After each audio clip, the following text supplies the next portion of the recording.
everyone, welcome back to the Confident Dancers channel. If you're new here, my name is B-Girl Mel and I teach hip-hop dance online. In today's video, I'm going to teach you how to do a turtle freeze, a freeze that you see quite often in the breakdancing space. This video is mirrored so that when you watch me through the screen, you could follow exactly everything that I'm doing like a mirror. This video is designed for the ultimate beginner. So if you've never breakdanced before or never tried a turtle freeze, I'm definitely gonna walk you through as if this is your very first time touching the floor with your heads, hands, and knees. Before we get started into the actual freeze, I'll be sharing with you some wrist warm-up exercises. All right, let's get started. All right, everyone, this is the goal that you're gonna get into. This is the turtle freeze. So at the end of this video, this is our goal to get into. Before we get into the breakdown of the freeze, we're gonna start with some wrist exercises, and each exercise is gonna be 30 seconds each, okay? So we're gonna do the first one with our wrist, palms facing down, and each drill is gonna be 30 seconds. Depending on your access, your hips will either be touching the heels or off the heels, okay? So for 30 seconds, and go.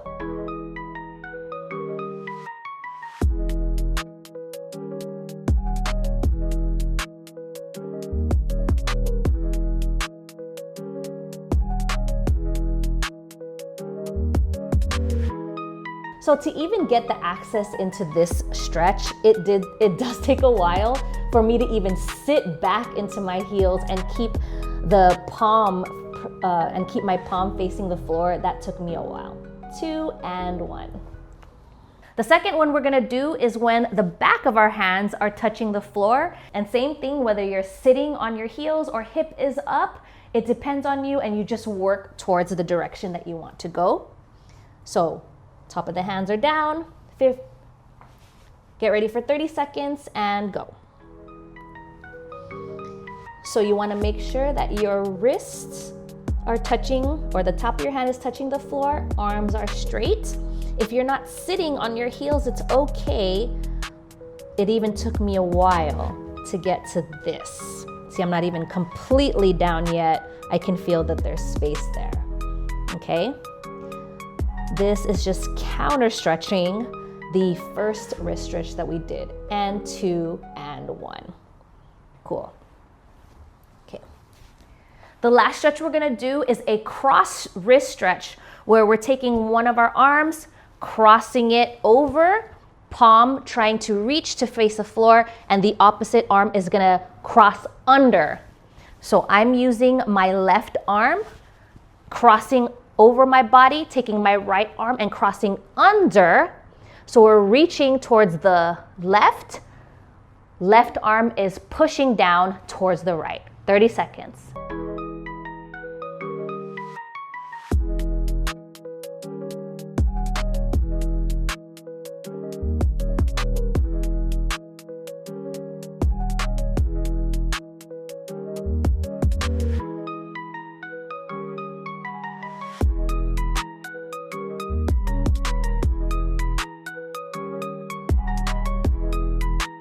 And 4, 3, 2, 1, and let's do the other side. Take your time coming out of it. I know it's a lot. Okay, now we're gonna go into the other side. Right arm is reaching and crossing over to the left. Do your best to press the palm down and then reach across the other side. This is a tighter stretch for me. 30 seconds, here we go. You will start to notice that one side feels a bit more accessible, flexible than the other. And it's okay, it's totally normal. And sometimes when you find these less accessible spaces, that's the one you want to start with first and probably put a little bit more focus on so that you can balance both sides. So both sides can eventually have equal flexibility. 2, 1, and woo!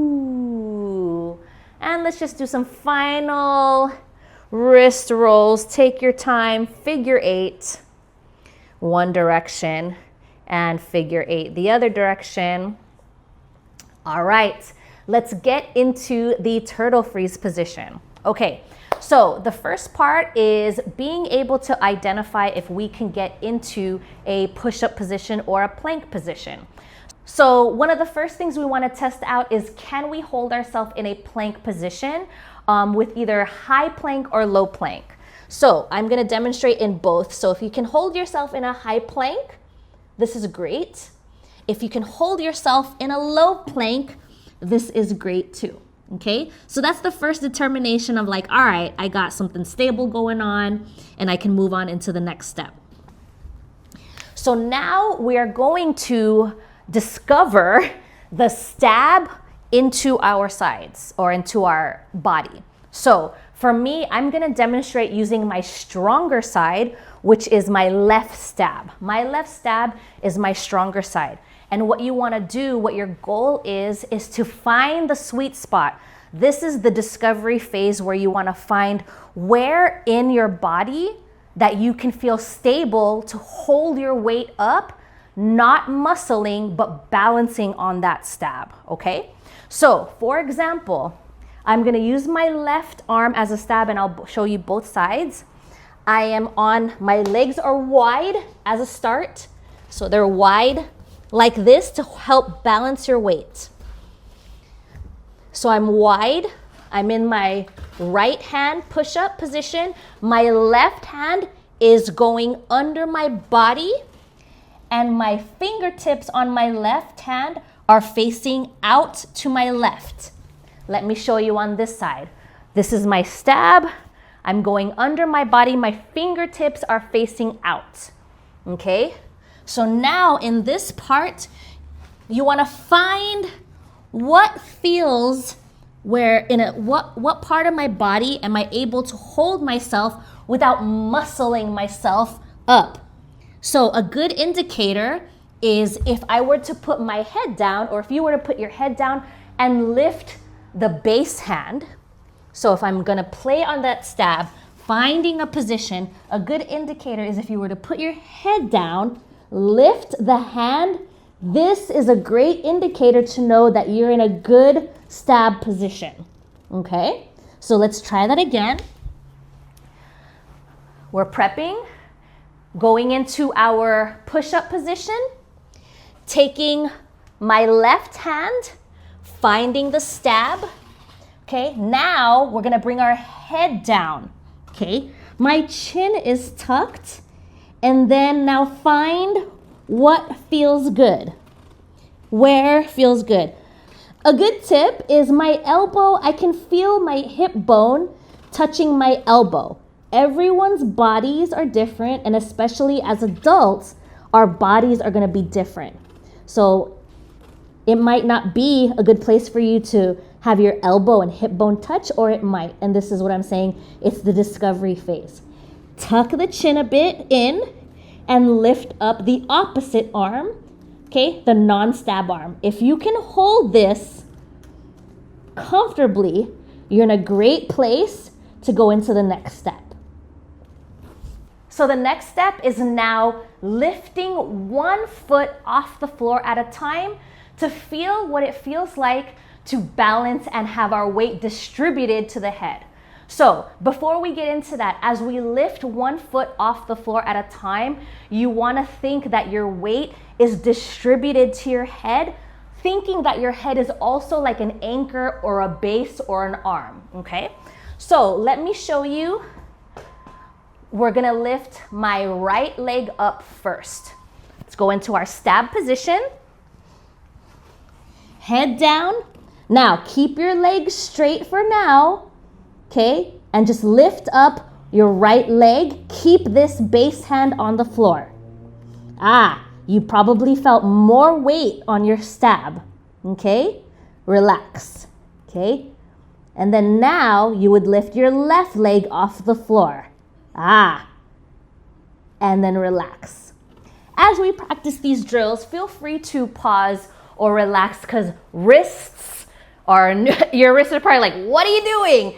It's okay. You can pause and let your wrists relax before you come back into it. And what's also helpful is wearing a wrist guard to protect your wrists. Okay. All right. So now let's try it again. And when we lift our foot, this time we're gonna think flex the foot like this. Flex. Okay, so we're not gonna point or we're not gonna have it dead leg. We're gonna flex our foot. Okay, you can watch as I demo once and then we're gonna try it again together. Get into our push-up position, go drop into our stab. Our head is down, lifting your left leg off the floor. It's okay to be bent, but now it's flexed. So it's not dead, you're flexing the foot, pushing the heel out.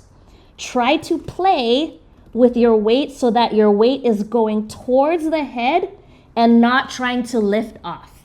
If your head is lifting off the floor, your weight isn't distributed in the right place. So you want to have your weight distributed closer to your stab and your head. Relax. So now we're going to do the same thing, lifting the left leg while keeping the right leg down. Okay? Getting into our stab position. Fingertip is out, base hand is on. Okay, drop into the stab, drop the head, lift up that foot, slightly bent, heel is flexed. Now you're gonna play again.